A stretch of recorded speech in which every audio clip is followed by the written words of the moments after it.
Dags. Jeg hedder Dan, og jeg vil holde en lille andagt for. Og jeg vil starte med at læse op fra Johannes evangeliet kapitel 15, vers 18 til 27. Når I oplever, at verden hader jer, så husk, at den også har hadet mig.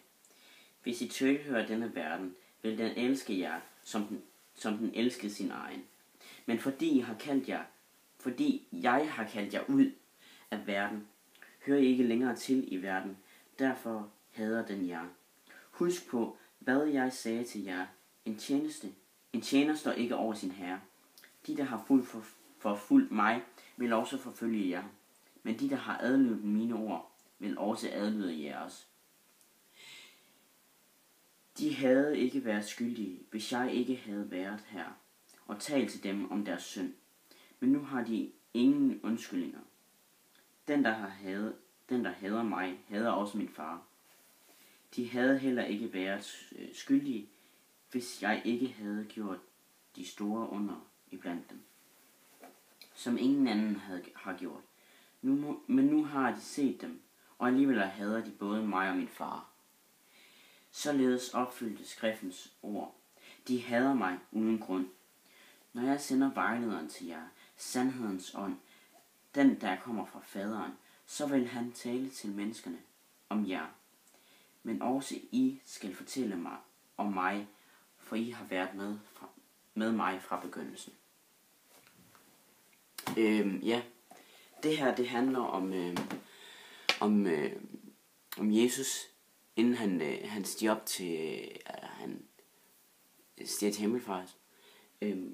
Handler om det han siger til hans disciple inden, at de skal gå ud og fortælle ham om ham og snakke om ham og fortælle hvad han har gjort for vores skyld, og at vi døde for ham.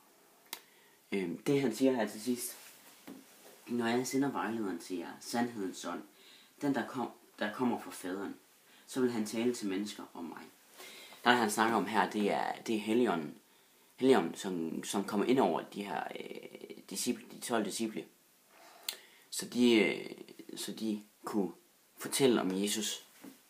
Det var også det Helligånden, der gjorde, at de lige pludselig, så går de udenfor og begynder at fortælle om Jesus. Så står alle de her forskellige talende personer og sådan noget og siger, hvad snakker de snakker på mit sprog, hvad? Det gør de da ikke. Det kan de da ikke. Det er ikke fra mit land, er det og sådan noget.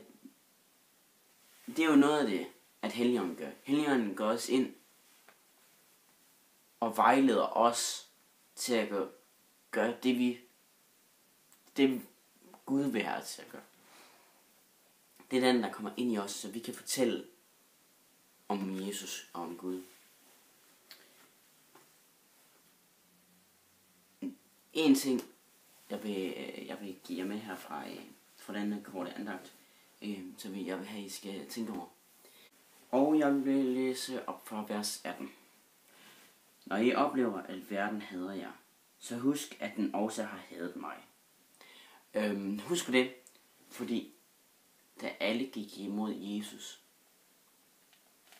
var hans venner der for ham. Dine venner er der altid for dig. Og hvis du føler, at verden hader dig, så tænk på, at den havde Jesus først.